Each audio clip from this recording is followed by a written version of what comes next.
On l'avait tous attendu depuis des années. L'ultime affrontement, la bataille qui devait donner son essence à la saga est enfin arrivé.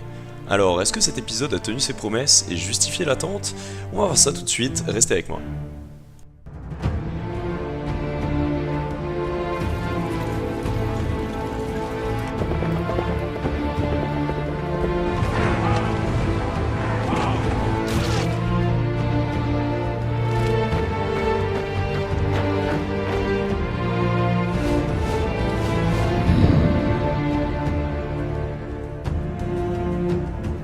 Salut tout le monde et bienvenue dans la Citadelle, et aujourd'hui on va parler du troisième épisode de la dernière saison de Game of Thrones. Et déjà pour vous donner mon avis par rapport à l'épisode en général, il est quand même un peu mitigé. Alors si on le prend juste en tant qu'épisode, je l'ai trouvé vraiment bien, j'ai passé un super moment, la cinématographie est vraiment incroyable, ça on va y revenir. Mais après d'un autre côté, si on replace cet épisode dans son contexte, c'est-à-dire qu'il est censé être l'aboutissement, il est censé être le paroxysme de tout ce qu'on a attendu jusque-là, je reste quand même pas mal sur ma faim. J'avais parlé dans l'analyse de l'épisode 2 que j'espérais que le plan ne se résume pas juste à simplement tuer un méchant et que tous les ennemis partent en fumée. Et malheureusement, c'est ce qui s'est passé. Mais avant de détailler ma pensée donc sur la conclusion de cette saga, en tout cas de la conclusion de l'aspect le bien contre le mal, je vais analyser cet épisode en quelques points thématiques. Et pour commencer, on va parler de l'aspect visuel de cet épisode, et je pense qu'il est important de saluer la direction qui est vraiment incroyable. Quand j'avais appris quelques jours avant l'épisode que le réalisateur ça allait être Michael Sapochnik, donc c'est-à-dire celui qui a réalisé Hard Home et Battle of the Bastards, je savais qu'on pouvait s'attendre à vraiment du lourd niveau mise en scène, et l'épisode nous l'a vraiment donné. A commencer déjà par cette scène d'intro en plan séquence qui suit Sam, puis Tyrion, qui est vraiment bien faite. On sent vraiment donc toute cette tension qui avait été développée dans l'épisode 2 qui est présente, et voilà, donc on ressent avec tout le monde qui s'active à gauche à droite. Mais au-delà de ça, d'un point de vue général, la cinématographie est vraiment splendide pendant tout l'épisode. Surtout les jeux d'ombre et de lumière qui opposent le feu, donc la vie, à la nuit et la mort, qui est vraiment remarquablement fait. L'ennemi qui reste invisible jusqu'au dernier moment. Donc ça nous met vraiment dans la peau de ces soldats qui savent pas à quoi ils auront à faire. C'est vraiment bien fait. On a certains plans qui sont juste esthétiquement sublimes. Je pense par exemple donc à cette scène où Mélisandre enflamme tous les aracs des Dothraki pour faire une première barrière de flammes autour de Winterfell, qui est visuellement vraiment impressionnante. Et surtout le plan du point de vue de Jon et Dany avec cette vague de flammes qui déferle et qui s'écrase totalement sur l'armée des morts, c'est vraiment super beau à voir. Idem, la disparition des flammes une à une du point de vue des soldats, ça marche très très bien, c'est super puissant, et voilà, donc visuellement on se rend vraiment compte de ce qui est en train d'arriver, parce que on voit pas trop ce que c'est, toutes les flammes qui se passent une à une, c'est super bien fait. Un autre plan qui m'a pas mal marqué, c'est celui des deux dragons qui sont donc dans la tempête et qui passent au-dessus de la mer de nuages. Ça m'a fait un peu penser à Matrix, quand le vaisseau il passe au-dessus de toute la tempête. C'est super beau, très joli. Et en fait, je pense que ce mec-là, Miguel Sapochnik, c'est vraiment un réalisateur qui a énormément de potentiel, qui joue sur plusieurs styles. Donc on l'a vu dans ces épisodes, ceux que j'ai mentionnés avant, donc qui sont des épisodes de bataille qui sont vraiment bien faits. Il peut aussi très bien fonctionner sur un style de film d'horreur, comme on le voit un peu plus tard dans ce même épisode. Et j'ai vraiment envie au final de le voir diriger un vrai film à part entière, pour voir ce qu'il vaut, parce que vraiment son travail est assez incroyable. Il a également réalisé ce qui pour moi est mon épisode préféré de toute la série pour l'instant, qui est donc Winds of Winter, le dernier épisode de la saison 6, qui est aussi d'un point de vue réalisation phénoménal. Et donc voilà, j'ai vraiment envie de voir plus de lui. Un autre élément cinématographique qui pour moi est vraiment réussi dans cet épisode, c'est les musiques et les effets sonores. Je pense notamment à une scène qui rappelle énormément l'attaque de Jérusalem dans World War Z, avec les zombies qui se montent dessus pour escalader les remparts. Et du coup tout le monde est en train de s'activer pour se préparer à défendre ces remparts. Et si vous faites attention à la musique, c'est un tic-tac qui s'accélère et qui débouche sur une grosse alarme. Et ça dénote d'un sentiment d'urgence qui est vraiment palpable. un peu comme ça avait été fait dans Interstellar, dans une musique qui s'appelle No Time for Caution, il me semble, où vraiment derrière on entend un tic-tac qui représente l'empressement des personnages. Et ça, vraiment, je trouve que c'est super bien fait. Une autre scène où les effets sonores sont vraiment réussis, c'est les scènes de la crypte, où avec je vois là tous les bruits étouffés qui viennent de l'extérieur, qui nous font vraiment ressentir le stress de ces personnes dans la crypte qui peuvent vraiment rien faire et qui savent pas vraiment ce qui est en train de se passer. Et je trouve que ce qui est important dans les effets sonores, c'est aussi l'importance du silence. Et dans la crypte, justement, le silence est très bien utilisé parce qu'on entend justement toute la bataille qui est en train de faire rage dehors. Et on entend les mecs qui essayent de rentrer dans la crypte en tapant dessus, et puis petit à petit ça diminue, ça s'étouffe, et après on les entend plus. Et vraiment, ça, je trouve que voilà, les effets sonores, ça passe également par le fait de pas en mettre, qui sont vraiment bien. Au passage, les scènes de la crypte ont pas mal fait rigoler, surtout quand voilà, le Night King il réanime les morts. J'ai vraiment éclaté de rire quand on revoit le squelette de Mester Lewin qui sort. Et franchement, j'aurais vraiment tout donné pour voir un squelette de Ned décapité sortir et essayer de les attaquer. Enfin bon, c'est pas grave. Voilà, donc j'en ai à peu près terminé pour ce que je voulais dire sur les aspects techniques. Maintenant, on va parler un peu plus de la narration. Et le premier point sur lequel je voulais revenir, et je l'avais un petit peu développé dans mon analyse du premier épisode de la saison, c'est le parallèle historique entre les événements donc, qu'on voit à nous et l'histoire de la saga, à savoir la Longue Nuit. Et déjà, premièrement, le titre de l'épisode, ça en est une référence directe, puisqu'il s'appelle La Longue Nuit, on ne peut pas vraiment faire plus concret. Et donc La Longue Nuit, donc, comme je l'avais rappelé, c'est la première grande invasion des White Walkers, qui avait été stoppée dans une bataille qui est nommée la bataille pour l'Aube. Alors, donc ça, vraiment, du coup, pour moi, c'est totalement logique que cette bataille, au final, dure toute la nuit et qu'elle finit, elle se conclut sur le lever du soleil, puisque c'est la bataille pour l'aube. Et donc ça, j'étais sûr que d'un point de vue symbolique, ils allaient faire ça, parce que au final, ça a énormément de sens, puisque une fois que voilà, la bataille est terminée, la nuit est passée, l'aube est là, et donc voilà, ce qu'on peut dire, c'est qu'on a vraiment eu le droit pendant cet épisode à une deuxième version de la bataille pour l'aube. Et les parallèles avec la Longue Nuit ne s'arrêtent pas là. Donc dans la légende, un héros donc, aurait mené les vivants à la victoire finale contre l'armée des morts en se forgeant une épée enflammée, en ayant tué sa femme. On va pas rentrer dans les détails aujourd'hui.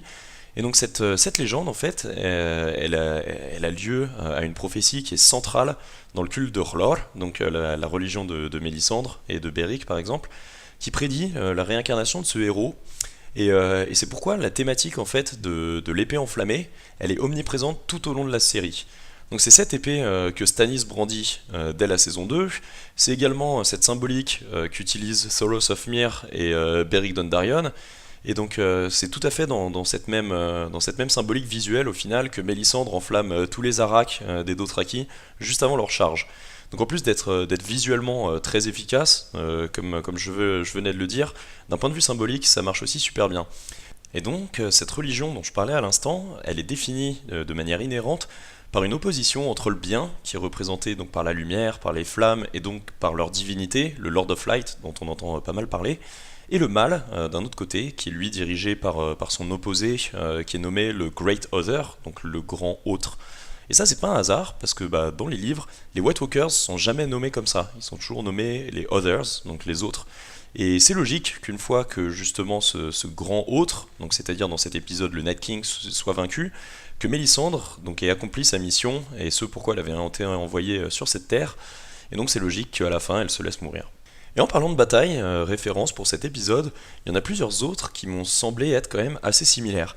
Et la première, je sais pas ce que vous en pensez, mais moi j'ai vraiment eu l'impression que la bataille du gouffre de Helm dans Le Seigneur des Anneaux, les deux tours, était hyper semblable à ce qu'on a pu voir dans cet épisode. Alors je sais pas si c'est volontaire, mais c'est incroyable le nombre de points communs qu'il y a entre ces deux batailles. Alors déjà, donc l'enjeu c'est le même, c'est la survie des hommes contre des créatures monstrueuses, qui arrivent donc pendant la nuit, avec des batailles qui se poursuivent jusqu'à l'aube. Dans cet épisode, les femmes donc, et les enfants sont envoyés dans la crypte, qui rappelle les cavernes de la bataille du gouffre de Helm, où Sansa tient au final un peu le même rôle qu'Éowyn.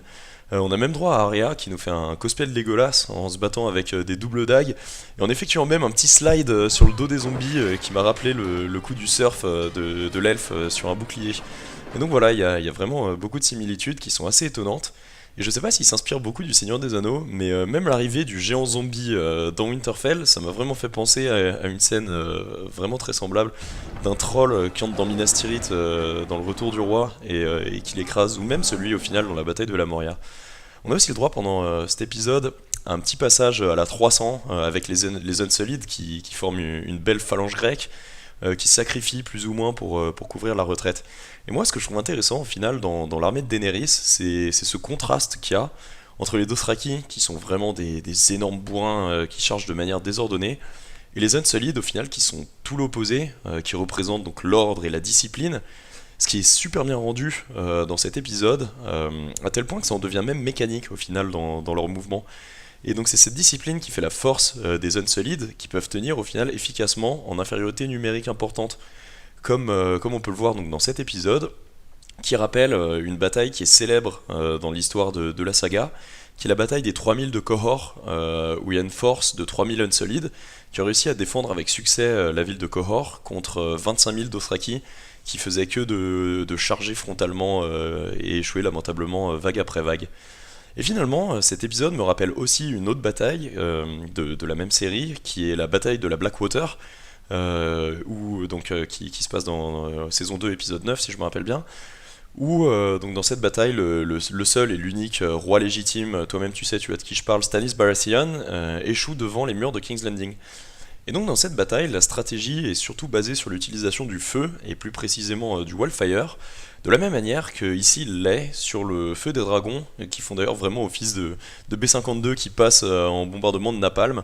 Et je trouve que c'est assez ironique que dans cet épisode, ce soit Davos qui soit chargé de donner l'ordre à Daenerys et à Jon, parce qu'au final, c'était lui qui était une des premières victimes de la strate de Tyrion.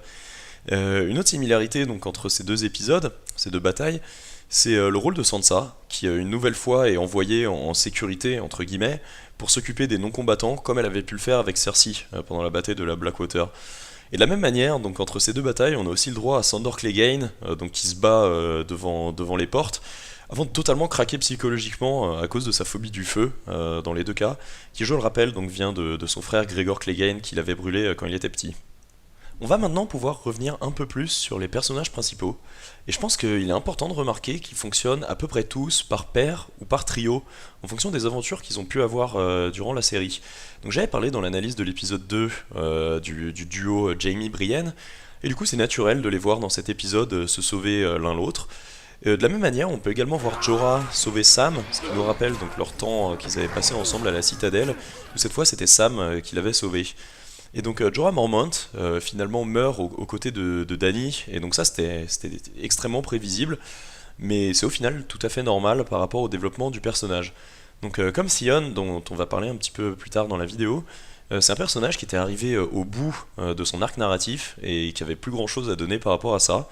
Et donc voilà, sa mort était inévitable, et vraiment voilà, c'est une belle façon de faire partir un grand personnage de cette série. Et je pense que la réaction de Dany à sa mort est quelque chose qui est très représentatif de la relation qu'ils ont pu avoir tous les deux, parce que ça montre que même si voilà, cette relation elle a eu des hauts et des bas, je rappelle qu'ils ont été un peu en conflit à un moment donné, ça montre qu'au final elle a vraiment compris à quel point elle tenait à Jorah, et qu'elle aurait jamais été jusque-là sans lui, et je pense que voilà, il a pu partir vraiment avec le sentiment du devoir accompli. Un autre trio qu'il est normal également de voir évoluer ensemble dans cet épisode, c'est le trio Arya, Sandor Clegane et Beric. Et donc je l'ai mentionné dans mon analyse précédente, au cours de leur discussion au-dessus des remparts, ça nous rappelle le trajet qu'Arya a pu effectuer. Et donc la mort de Beric, qui intervient dans cet épisode, a également une grande signification, puisqu'il permet de sauver Arya donc en effectuant un sacrifice et en bloquant les zombies exactement de la même manière que Hodor l'avait fait. Et donc c'est un sacrifice qui limite tient du divin, parce que donc on le voit sur un plan qui est assez joli aussi, avec les bras en croix, avec une lumière au-dessus de lui. Et voilà, donc plutôt bien fait également. Un autre duo qui est intéressant, c'est l'interaction donc entre Sansa et Tyrion, donc les deux mariés qui au final ont un petit passage, un petit dialogue assez sympathique entre eux dans la crypte. Et je trouve que donc ce qui se passe entre eux deux, ça colle parfaitement avec l'histoire de Sansa. Donc Sansa, c'est qui comme personnage? C'était une jeune fille qui était super naïve et qui voulait vraiment croire à toutes les histoires de princes et de princesses. Et tout au long de l'évolution de son personnage, elle se rend compte petit à petit que le monde est différent de ce qu'elle imaginait. Et ce qui est en train de se passer avec Tyrion dans cet épisode, ça fait partie de cette réalisation. Donc tous les gens qu'elle admirait et qu'elle idéalisait avant, tous ceux qui étaient beaux, les princes, et ben au final, ils ne sont pas. Donc je pense par exemple à Joffrey, même si bon, je trouve que l'acteur est pas aussi beau gosse que le personnage l'est décrit dans les bouquins.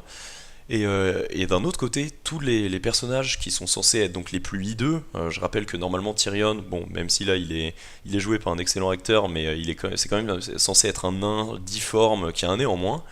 Ben on se rend compte que justement, donc ces personnages qui sont censés être le plus hideux, c'est ceux qui le sont le moins, intérieurement en tout cas, et que les gens qui sont censés être les plus beaux, bah, c'est ceux qui sont le plus mauvais dans le fond.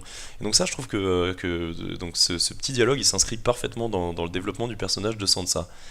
Et finalement, le dernier duo sur lequel je voulais revenir un peu, c'est le duo entre Bran et Sion. Et donc j'en ai parlé longuement dans les deux analyses du personnage de Sion qu'on a pu voir dans mes deux précédentes vidéos. Et donc comme je l'avais dit, il accomplit donc toute sa rédemption. Et donc c'est totalement logique et même très prévisible donc qu'il finisse comme il finit, donc à défendre Brandon. Alors Sion, ce qu'il faut comprendre, c'est que c'est l'exemple type du personnage qui lui a toujours été en quête de son identité et en quête d'un foyer. Et donc il a jamais réussi à trouver cet équilibre de par le fait que donc c'est un Greyjoy au plus profond de lui, mais qu'il a été élevé dans le Nord. Et donc il a toujours souffert de ne pas être un des Stark, tout en étant constamment rejeté par sa propre famille et par les autres Ironborns. Donc en fait c'est vraiment quelqu'un qui a toujours cherché à voilà, se forger une identité, à trouver sa place. C'est le fil conducteur de ses actions, et c'est pour ça que d'ailleurs bah, il trahit les Stark dans la saison 2. Et donc il en a payé très durement les conséquences, comme on a pu le voir, et il finit donc par se racheter. Et je trouve que les quelques brefs dialogues qu'il a dans cet épisode avec Bran, ça résume très bien l'histoire de ce personnage. Donc on a Bran qui le pardonne, exactement comme il avait fait au même endroit avec Jaime dans l'épisode précédent. Et donc on est vraiment voilà, dans l'aspect de la rédemption de Sion. Et donc il finit par trouver sa place, comme Bran lui dit explicitement vers la fin, il lui fait voilà, toutes les actions que tu as accomplies, elles ont été faites pour t'amener là où tu es chez toi, à ta maison. I did. Everything you did brought you where you are now. Where you belong. Home. Et donc même dans la scène finale, juste avant donc, le sacrifice ultime de Sion, il lui dit You're a good man, t'es un homme bien. C'est un ultime signe de reconnaissance de la part de Bran pour quelqu'un qui a eu donc tant de mal à être accepté. Et l'utilisation voilà, de good man, c'est quelque chose aussi qui est vraiment très important pour quelqu'un qui littéralement a perdu ses attributs masculins, je le rappelle. Et donc la mort de Sion, qui permet en partie la chute de l'armée des morts, hein, rappelle quand même l'expression de son peuple qui dit What is dead may never die, donc ce qui est mort ne peut plus jamais mourir. Ce qui est d'autant plus vrai que maintenant que le Night King est vaincu, Sion ne pourra jamais revenir. Alors cette mort pour le coup elle est assez héroïque, mais ça m'amène quand même à un point positif de cet épisode que j'ai trouvé, c'est que les héros au final ils agissent pas toujours de manière héroïque. Donc on a pas mal d'exemples de personnes qui fuient ou qui craquent psychologiquement. Je pense à Sam juste après la mort d'Ed qui part en courant, à Sandor Clegane qui lui abdique totalement, j'en ai déjà parlé juste avant. On a même vers les scènes finales John qui au final il marche, il peut rien faire pour tous ses amis. Donc on sent vraiment l'impuissance des personnages principaux face à la menace. Et ça montre vraiment que voilà, ceux qui sont en train d'affronter, c'est vraiment un énorme danger. On a aussi Grey Worm qui fuit littéralement le champ de bataille pour rentrer dans Winterfell. Parce que je m'y attendais vraiment pas. Et donc voilà, je trouve que c'est pas mal que les héros soient au final assez humains, hein, parce que c'est ce qui les différencie de leurs adversaires, et donc qu'ils aient des réactions humaines. Et je trouve que c'est également une bonne chose que Jorah comme Beric meurent au final en silence, sans dire de dernier mot, parce que bah, ça ferait quand même un petit peu cliché, quoi. Mais voilà, par contre, d'un autre côté, je trouve que cet épisode, un des points vraiment assez négatifs au final, c'est qu'il n'y a pas assez de morts. Alors moi je vais vous dire ce à quoi je m'attendais avant cet épisode. Pour moi, ceux qui étaient genre j'étais 100% sûr qu'ils étaient condamnés dans ma tête dans cet épisode, c'était Jorah, Theon, Grey Worm et Beric. Pour moi, eux, voilà, vraiment, je viens de le dire, ils étaient condamnés, ils allaient y passer. Alors, Jorah et Sion, pourquoi ils étaient condamnés? Donc, je viens de l'expliquer. Beric, pour moi, il allait mourir parce que lui, il est vraiment dans le délire de la lutte du bien contre le mal, et donc voilà, il aurait plus sa place après. Et Grey Worm, pour moi, il allait mourir parce que dans l'épisode précédent, il a lâché le speech à Missandei qui est très classique des personnages qui vont mourir, de oui, après cette bataille, on fera ça, on fera ça. Donc pour moi, il était vraiment mort. D'autant plus quand il croise Mélisandre et qu'elle lui dit Valar Morghulis, qui répond Valar Dohaeris, donc c'est-à-dire tous les hommes doivent mourir, et il lui répond tous les hommes doivent servir, ce qui est au final très très évocateur même de toute la culture des Unsullied, qui sont là pour servir et mourir. Voilà, donc pour moi il était vraiment condamné, bon, il a survécu. Et après dans toute la ribambelle de personnages secondaires qu'on a, donc on a Ed, on a Sandor Clegane, on a Podrick, Gendry, on a Tormund, on a Sam, et j'en oublie sûrement, et donc moi j'en voyais bien une bonne partie y passer quand même. Donc bon, je suppose que Clegane a été conservé pour qu'il puisse avoir un duel avec son frère. Gendry, il est peut-être sûrement toujours là parce qu'on va avoir besoin de lui pour devenir seigneur des Stormlands en tant que descendant de Robert Baratheon. Mais voilà, je pense que qu'il allait avoir plus de morts au final. J'aurais également bien vu un des personnages plus importants mourir, au moins un ou deux, histoire de vraiment marquer le coup. Donc par exemple Brienne, j'aurais bien vu mourir dans cet épisode, voire Jaime, même si bon, tout le monde s'attend, moi y compris à ce qui bute Cersei, mais voilà, ça aurait vraiment marqué le coup, voire même au final Jon, par exemple, tuer Daenerys pour pouvoir accomplir la légende et obtenir l'épée Lightbringer, je sais pas. Mais là, je trouve qu'au final, c'est un peu décevant. Alors, je suis pas du tout pour le fait qu'on tue des personnages sans raison, juste voilà, par principe, mais là, ça enlève énormément de l'aspect dramatique de la situation. En plus de pas vraiment être crédible, parce que ils se retrouvent vraiment avec des tas de zombies sur eux et ils s'en sortent de manière incroyable. Et je trouve que c'est dur au final de comprendre les conséquences de la bataille aussi dramatique qu'elle soit, si au final, quand tu regardes, tu fais bon, eux ils sont morts, mais voilà, il n'y a pas vraiment de personnages hyper importants ou surprenants qui meurent. Et je pense que c'est un des gros points faibles de cet épisode. Et voilà, c'est une des raisons pour lesquelles j'en sors avec un avis un peu mitigé. Et aussi, je pense que le plus gros point faible pour moi, à mon sens, de cet épisode, c'est ce que j'avais dit dans mon analyse de l'épisode 2, c'est j'espérais vraiment qu'ils nous fassent pas le scénario tout claqué du les gentils ils sont sur le point de perdre, et voilà, il suffit juste de tuer le grand méchant et tout est réglé. Et malheureusement, c'est exactement ce qu'ils ont fait. Un peu le même scénario que dans Star Wars, la menace fantôme, là, où ils sont tous en PLS en train de se faire attaquer par des armées de droïdes, et il suffit juste qu'il y ait Anakin qui balance des missiles dans un vaisseau, et tac, ça déconnecte tout le monde. Et ça, c'est vraiment voilà, quelque chose qui est mais hyper classique, et je trouve que c'est vraiment une facilité scénaristique voilà, c'est pas vraiment du Game of Thrones, c'est un peu. Bon, c'est un peu trop facile, quoi. Et en plus, qui plus est, pour cet épisode, qui était censé être donc la conclusion ultime de tout ce qui ferait vraiment le cœur de l'histoire, hein, le principe de la saga, c'est quand même de montrer que, donc, quels que soient tous les jeux de pouvoir qu'on peut avoir dans le commun des mortels, il y aura un danger qui est bien plus grand et qui est bien plus important. Et ça a été pas mal amené, ils ont vraiment bien monté la sauce pendant toutes ces années et toutes ces saisons pour en arriver là, à cet épisode. Et au final, l'immense majorité des personnages s'en sortent d'une manière totalement improbable, et le danger, il est juste réduit à néant en butant un seul mec comme ça. Et je trouve que c'est quand même assez dommage, parce que ça nullifie pas mal au final toute l'importance de la bataille qu'il y a eu, puisqu'il suffisait juste de tuer le Night King, et même ça réduit assez l'importance de la lutte entre le bien et le mal, qui est quand même censé être le point focal majeur de l'histoire. Je trouve que c'est un peu un. Enfin, moi je l'ai un peu ressenti comme dans le Hobbit, où on te montre la sauce avec le dragon pendant les deux films, où c'est censé être la menace majeure, pour juste le voir se faire canner dans l'ouverture du dernier film dans les 15 premières minutes. Donc je pense que quand même donc, toute l'histoire de cette série est très bien amenée, même si bon pour moi ça s'appuie pas assez sur les prophéties comme dans les bouquins, qui sont au final vraiment centrales à l'histoire. Mais bref, voilà, tout ce scénario est vraiment bien amené dans la série, et je pense qu'elle n'a pas eu la conclusion qu'elle méritait. Et donc j'ai bien envie de voir comment ça va s'articuler dans les livres, pour voir ce que George R. R. Martin va en faire. Mais au final, c'est peut-être pour ça aussi que cette série s'appelle Game of Thrones, puisque elle va plus se focaliser sur les jeux du pouvoir, et que les bouquins s'appellent Song of Ice and Fire, qui vraiment donc, mettent aux prises les forces du bien et du mal. Et pour finir cette analyse, je voulais faire un dernier point sur le rapport d'Arya à la mort.